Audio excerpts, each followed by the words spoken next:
Salut les investisseurs, dans cette vidéo, on continue notre tournée européenne avec les screeners value. Cette fois-ci, on se met en Allemagne. Alors, c'est un peu pénible l'Allemagne parce qu'il y a beaucoup de bourses régionales, ce qui fait qu'il y en a des lignes en doublon. Bon, alors, on va passer en revue quand même les critères de ce screener. Les industries, c'est comme d'habitude, j'en évite quelques-unes qui me semblent problématiques.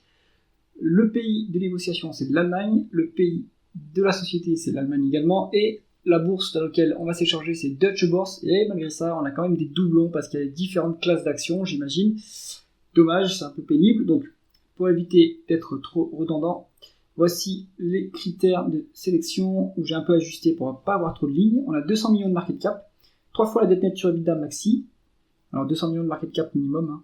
Une valeur d'entreprise sur EBITDA de 5 et un rendement des capitaux investis de 7%. On y va.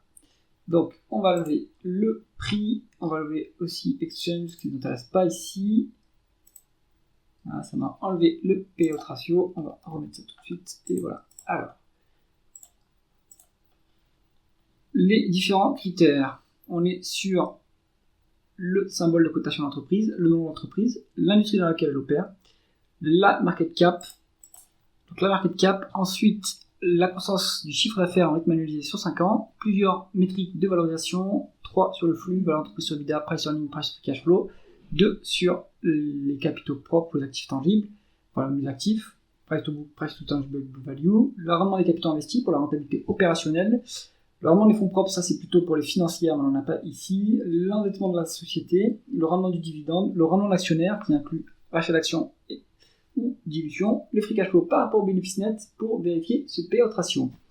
On commence tout de suite avec la première entreprise de cette liste, on est sur RWE, c'est le géant allemand du transport distribution d'électricité.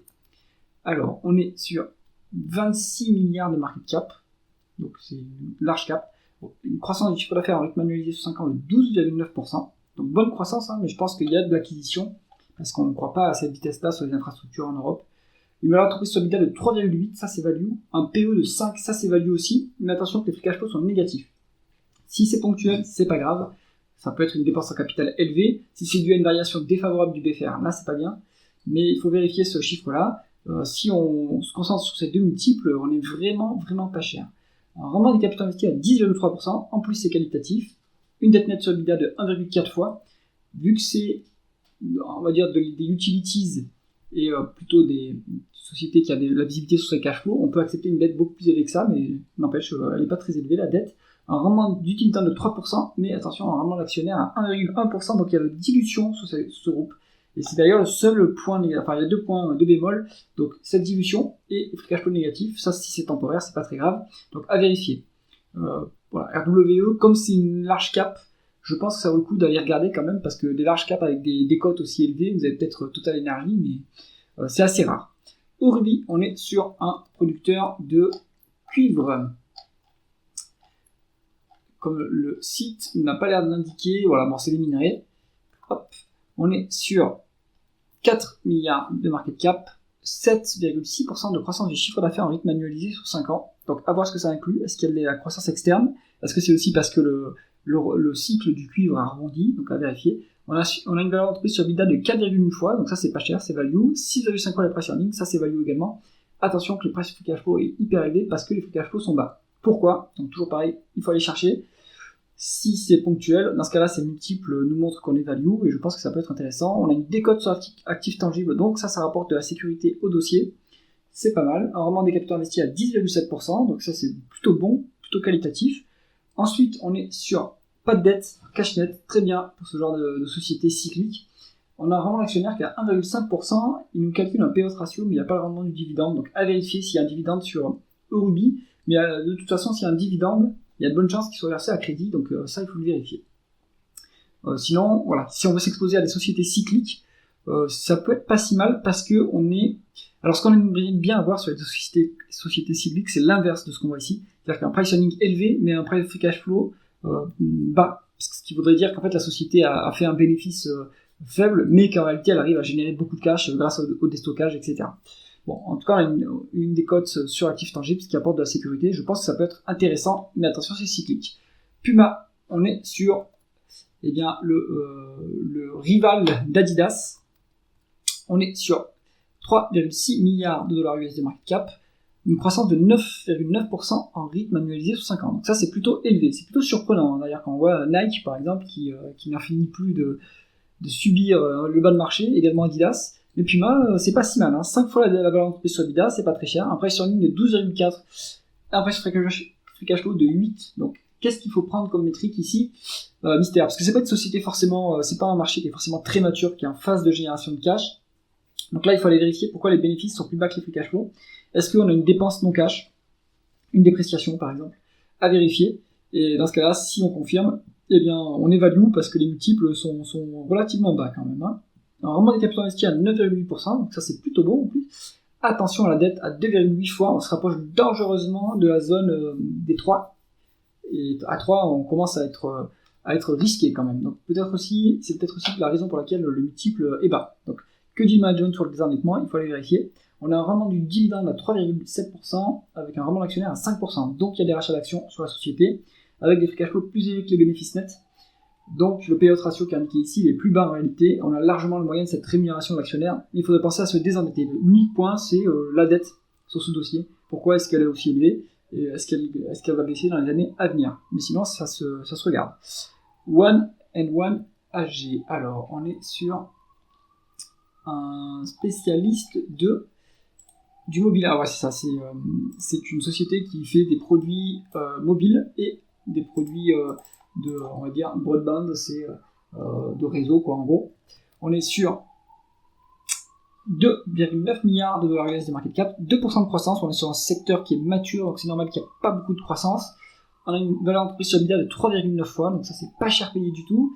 Un PE de 13,2, ça c'est un peu élevé, c'est en dehors de notre zone value. Et un price free cash flow à 136,6.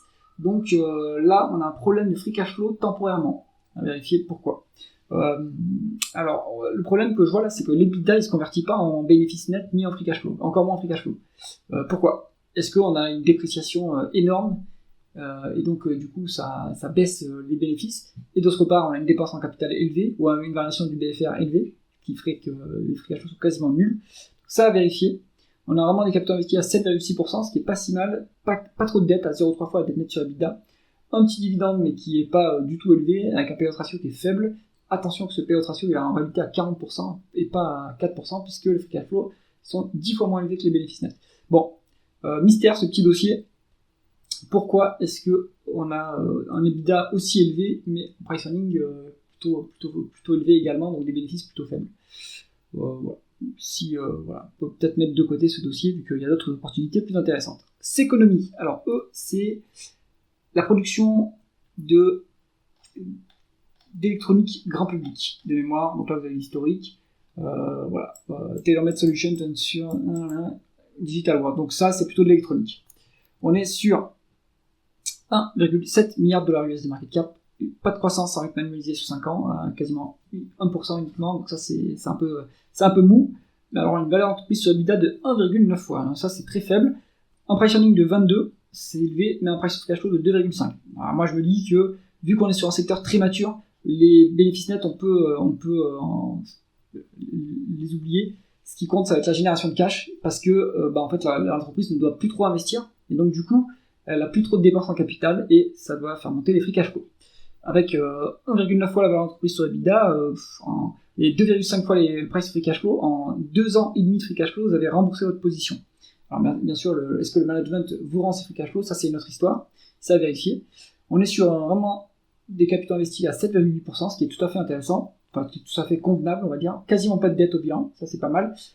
Un rendement de l'actionnaire, mais il n'y a pas de rendement du dividende, donc ça il faut vérifier. C'est peut-être un souci de l'outil, donc à vérifier sur ce dossier si on a du cash qui est rendu aux actionnaires. Je pense que oui, si c'est une société qui est très mature et qui commence à avoir des free cash flow énormes, je pense qu'ils rendent du cash aux actionnaires. Donc ça, rien que pour ces multiples, ça mérite quand même d'aller être creusé, ces économies. Ensuite, ProSiebenSat. Alors eux, c'est une chaîne de télévision en fait, allemande. Donc ça va être le TF1 local. On est sur 1,4 milliard de dollars US de market cap, pas de croissance en rythme annualisé sur 5 ans, pas de surprise. On est sur un secteur qui est très très très mature, qui est même à mon avis en voie de disparition avec tout ce qui est streaming et tout ce qui est web. On est sur 5,1 fois la valeur d'entreprise sur EBITDA, c'est pas cher payé, un price de cash flow de 1,4. Donc en un an, et demi, vous avez remboursé votre position. Rendement des capitaux investis 9,7%, bien sûr c'est théorique, hein, c'est 1 an et demi si vous avez des free cash flow qui vous sont rendus, hein, c'est pas forcément le cas non plus. Rendement des capitaux investis à 9,7%, tout à fait convenable.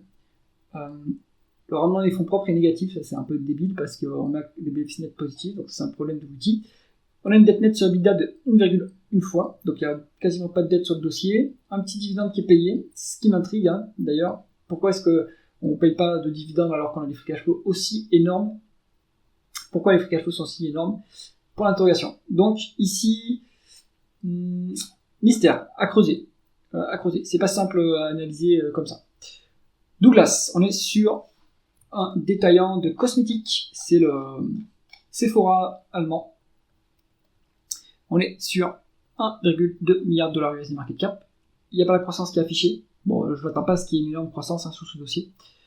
4,4 fois la valeur d'entreprise sur EBITDA, ça c'est pas cher payé. 9,2 fois le price earning, c'est pas cher payé. 2 fois les free cash flow. Pourquoi est-ce que c'est aussi peu cher? Donc ça, on voit qu'on a un rendement négatif, très négatif de l'actionnaire. Est-ce qu'il y a eu une augmentation de capital récemment qui fait que les actionnaires précédents se sont fait atomiser? Ça, c'est à vérifier.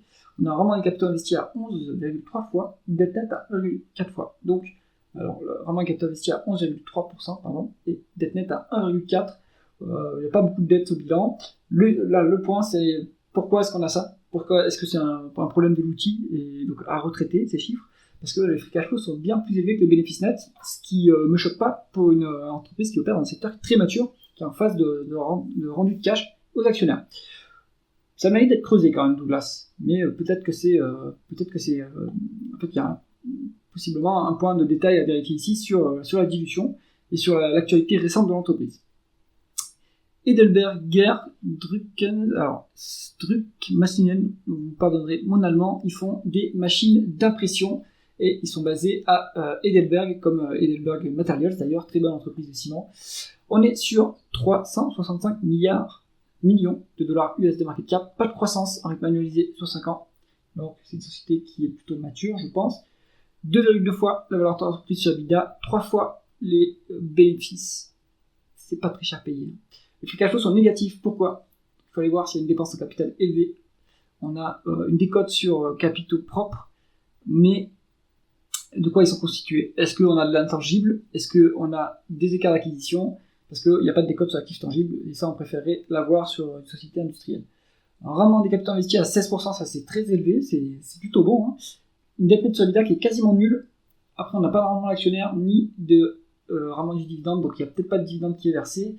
Et les free cash flow sont négatifs, donc peut-être une dépense en capital récemment élevée à vérifier. Voilà. Bon, petit dossier, je pense que c'est pas un dossier où il y a beaucoup de croissance ici. Qu'est-ce qu'on garde dans cette sélection? Alors, c'est en numéro 1, moi je mettrais plutôt Puma, hein, ça a l'air pas mal. Il y a un peu de dette, mais c'est pas la panique non plus, 2,8. C'est pas la panique, il faut aller vérifier l'échéancier de dette.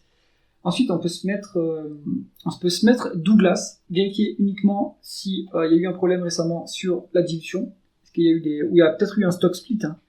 Ça pourrait expliquer pourquoi il calcule mal le rendement de l'actionnaire, hein, puisque en fait, on va avoir le nombre d'actions qui augmente, mais en réalité, la valeur faciale de chaque action va diminuer. Donc, le stock split, c'est neutre sur la capitalisation boursière. Donc, à vérifier. Et en 3, vous pouvez mettre RWE, vérifier si les free cash flow il y a eu une dépense en capital élevée récemment et qu'est-ce que dit le management à ce sujet. J'espère que cette revue du screener value allemand vous a intéressé. C'est le cas, mettez un pouce vers le haut et pensez à vous abonner à la chaîne. À bientôt.